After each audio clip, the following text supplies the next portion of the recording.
हम जब भी किसी लिस्ट, कार्ड या सेक्शन के लिए नंबरिंग यूज़ करते हैं तो उस नंबर के लिए हम एक एक्स्ट्रा टैग यूज़ करते हैं।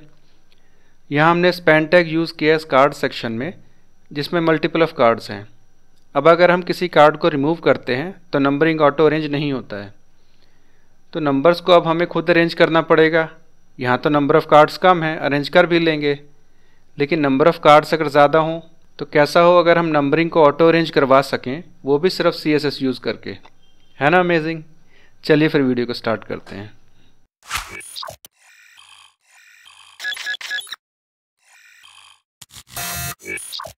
Hello and welcome back to our channel. तो अभी आपने देखा कि मैनुअल नंबरिंग करने पे हमें क्या इशू होता है। इसी को रिजॉल्व करने के लिए हम CSS में यूज़ करेंगे counter and counters. Yes, both are different. हम दोनों को कवर करेंगे इसी वीडियो में। तो पहले हम बात करते हैं काउंटर की, जो हम इस कार्ड सेक्शन पे यूज़ करेंगे। तो सबसे पहले हम यहाँ पे अपने जितने स्पैन टैग हैं इनको रिमूव कर देते हैं। इसकी हमें यहाँ पे ज़रूरत नहीं है, क्योंकि नंबरिंग अब हम ऑटो जनरेट करेंगे CSS के थ्रू। तो स्पैन टैग रिमूव हो गए। ये नंबर्स हमने रेफरेंस के लिए यूज़ करे हैं। तो काउंटर फंक्शन को यूज़ करने के लिए हमारे पास तीन प्रॉपर्टी हैं। First is counter reset, then counter increment and then counter itself. तो पहले हम यूज़ करेंगे counter reset. And counter reset हम पेरेंट डिव पर यूज़ करेंगे। यहाँ पेरेंट डिव है कार्ड कंटेनर। यहाँ पे हमें देना होगा काउंटर नेम। तो अभी हम यहाँ पे यूज़ करते हैं कार्ड। आप यहाँ पे कोई भी नेम यूज़ कर सकते हैं अपने according. Second is counter increment. हमें सेम काउंटर नेम यूज़ करना होगा, which is card. And third is counter itself. इसको हम सिर्फ कंटेंट प्रॉपर्टी में ही यूज़ करेंगे, जो हमें सूडो एलिमेंट में मिलेगा। बिफोर, आफ्टर, मार्कर आप कहीं पे भी यूज़ कर सकते हैं। तो हम इसको बिफोर में यूज़ करेंगे। कंटेंट प्रॉपर्टी, यहाँ पे हम यूज़ करेंगे काउंटर फंक्शन।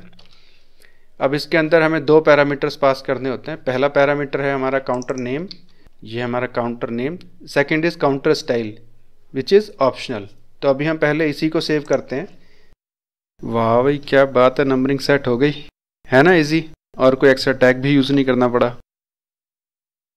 अब कोई कार्ड रिमूव भी करेंगे तो नंबरिंग पे कोई इफेक्ट नहीं होगा। हम ये कार्ड नंबर 2 रिमूव करते हैं एंड आउटपुट में कार्ड नंबर 1 के बाद कार्ड 3 है, पर नंबरिंग 2 है। तो क्या आप भी मैनुअली नंबर्स अरेंज करोगे? काउंटर फंक्शन यूज़ करके एलिमेंट ऐड करो या रिमूव, काउंटिंग ऑटो अरेंज होती रहेगी। अब यहाँ पे हमारे पास आ रहा है सिंपल 1 2 3 4 5 6 7 8 9। अब यहाँ पे हमें अगर 0 ऐड करना हो, उसके लिए हम यहाँ पे यूज़ करेंगे काउंटर स्टाइल। तो बाय डिफ़ॉल्ट काउंटर स्टाइल होता है डेसिमल, जो अभी हमारे पास है, दैट इज़ 1 2 3 4 5 6 7। इसी में हम यूज़ कर सकते हैं डेसिमल लीडिंग 0। डेसिमल लीडिंग 0 लगाते हैं, हमारे पास जितने भी सिंगल डिजिट के नंबर थे उन सब के आगे 0 लग गया है। हम इसको यूज़ कर सकते हैं। आप यहाँ पे और भी वैल्यूज़ यूज़ कर सकते हैं। अपर अल्फ़ा में ABCD आ जाएगा। आप इसको लोअर कर दीजिए। लोअर अल्फ़ा में आपके पास लोअर स्मॉल ABCD आ जाएगी। आप ये यूज़ कर सकते हैं। आप अल्फ़ा यूज़ कर सकते हैं। आप लैटिन यूज़ कर सकते हैं। आप यहाँ पे रोमन यूज़ कर सकते हैं। रोमन में आपके पास इस तरह से आएगा। आप इसको अपर में भी ले सकते हैं। तो ये डिफरेंट स्टाइल्स हैं जो आप यहाँ पे यूज़ कर सकते हैं अपने कार्ड की नंबरिंग के लिए। तो फ़िलहाल अभी हम इसको यूज़ करेंगे डेसिमल लीडिंग 0। ये तो काउंटर का बेसिक यूज़ है। इसमें हम और भी ऑप्शंस यूज़ कर सकते हैं। पहले कार्ड्स को अरेंज कर लेते हैं। तो इंक्रीमेंट में बाय डिफ़ॉल्ट 1 से इंक्रीमेंट होता है, बट हम इंक्रीमेंट वैल्यू चेंज करेंगे। यहाँ हम इंक्रीमेंट करते हैं 2 से, तो सारे इवन नंबर्स आ जाएंगे। आप 5 से इंक्रीमेंट करेंगे तो 5 के मल्टीपल में नंबर आ जाएंगे। 3 करेंगे तो 3 के मल्टीपल्स में नंबर आ जाएंगे। अभी इवन नंबर्स कर देते हैं। अगर ऑड नंबर्स चाहिए तो वो भी सेट कर सकते हैं। इसके लिए हम यूज़ करेंगे काउंटर रीसेट। यहाँ से सेट होगा कि नंबरिंग कहाँ से स्टार्ट करनी है। इसमें काउंटर नेम के बाद जो भी नंबर देंगे काउंटिंग उसके बाद स्टार्ट होगी। बाय डिफ़ॉल्ट वैल्यू इसकी 0 है, फिर इंक्रीमेंट लगेगा तो हमें हमेशा ही इंक्रीमेंटेड वैल्यू शो होगी। फॉर एग्ज़ाम्पल हम यूज़ करते हैं 5। ये 2 इंक्रीमेंट्स रिमूव कर देते हैं। अब इसमें 1 इंक्रीमेंट होगा तो नंबरिंग स्टार्ट होगी 6 से। हमें 5 से काउंटिंग स्टार्ट करनी है तो 4 यूज़ करेंगे, तो यहाँ काउंटिंग अब 5 से स्टार्ट है। इसमें नेगेटिव नंबर भी यूज़ कर सकते हैं। इस 4 को नेगेटिव करते हैं तो नंबरिंग स्टार्ट होगी -3, -2, -1, 0, 1, 2, 3 एंड सो ऑन। तो हमें चाहिए ऑड नंबर सीरीज़। इसके लिए हम ये -4 रिमूव करते हैं रीसेट से एंड 2 ऐड करते हैं इंक्रीमेंट में। ये फिर से इवन नंबर्स आ गए हैं पर हमें चाहिए ऑड नंबर्स, तो नंबरिंग हम स्टार्ट करेंगे -1 से और ये आ गई ऑड नंबर सीरीज़। है ना इजी। तो अब आपके लिए काम है, आपको नेगेटिव नंबरिंग करनी है लाइक -1, -2, -3 और कमेंट्स में बताइए काउंटर यूज़ करके नेगेटिव नंबरिंग कैसे होगी। अभी तो बहुत कुछ है काउंटर एंड काउंटर्स में।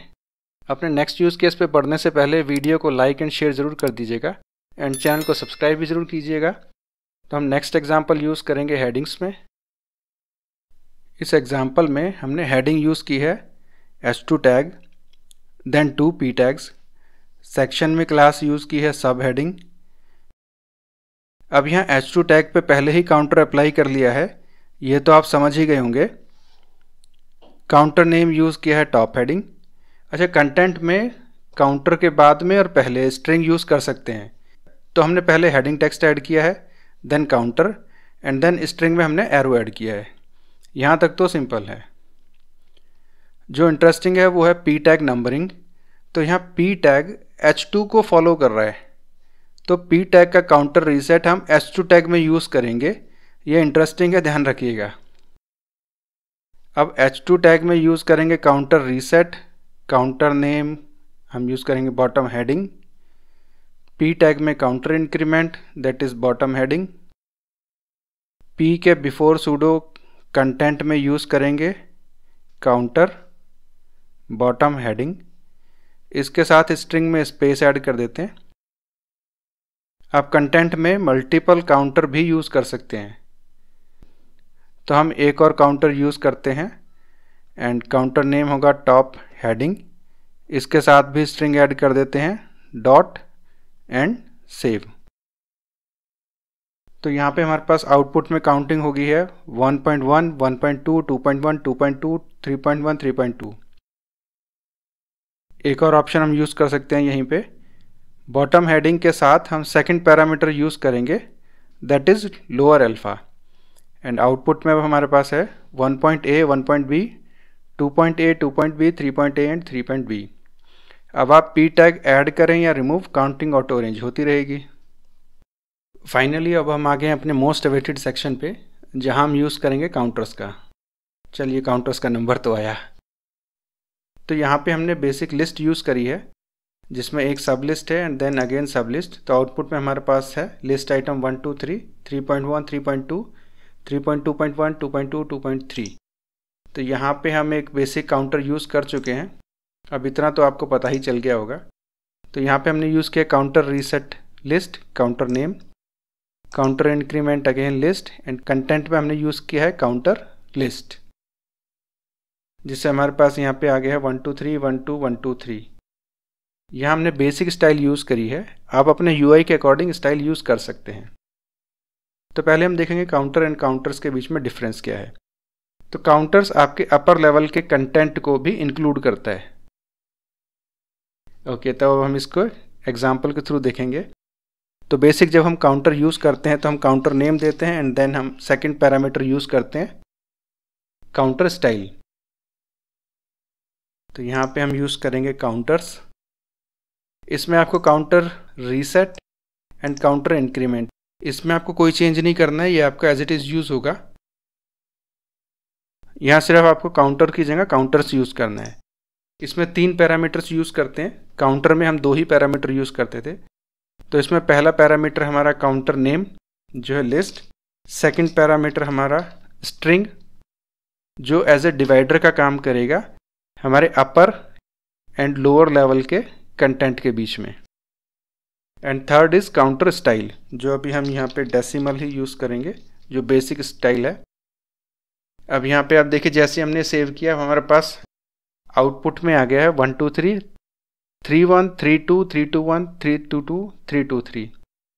यहाँ पे अभी हमने डिवाइडर में कुछ यूज़ नहीं किया है इस स्ट्रिंग में, तो हम यहाँ पे अगर डॉट यूज़ करेंगे तो अब हमारे पास आउटपुट आ जाएगी 3.1 3.2 3.21 3.22 3.23। तो काउंटर्स का बेनिफिट ये है कि ये आपके अपर लेवल के कंटेंट को भी इंक्लूड करता है, जबकि इससे पिछले एग्जाम्पल में हमने देखा था कि वहाँ पे हमें 2 बार काउंटर्स को यूज़ करना पड़ा। तो ये इसका बेस्ट एग्जाम्पल है काउंटर्स के लिए कि हम इसको कैसे यूज़ करते हैं। यहाँ पे आप डेसिमल की जगह डेसिमल लीडिंग ज़ीरो जो हम यूज़ कर रहे थे आप इसको यूज़ कर सकते हैं। आप यहाँ पे लोअर अल्फा यूज़ कर सकते हैं, तो अभी हम डेसिमल ही यूज़ करेंगे। थर्ड केस ऑप्शनल है, तो आप इसको यहाँ से रिमूव भी कर सकते हैं। काउंटर्स में आपको 2 पैरामीटर्स तो डिफाइन करने ही होंगे। First is counter name and second is divider. अब यहाँ पे हम अगर कोई लिस्ट ऐड करते हैं तो हमारे पास ऑटो अरेंज होता रहेगा, और हम यहाँ से रिमूव करते हैं तो भी लिस्ट ऑटो अरेंज होती रहेगी। तो ये था सारा काउंटर एंड काउंटर्स का यूजेज। अब आप अपने अकॉर्डिंग, अपने यूआई के अकॉर्डिंग इसको जैसे मर्जी यूज़ कर सकते हैं। अब आपको एटलीस्ट कम से कम एक्स्ट्रा टैग तो यूज़ करने की ज़रूरत नहीं पड़ेगी। तो चलिए मिलते हैं फिर नेक्स्ट वीडियो में, तब तक के लिए धन्यवाद।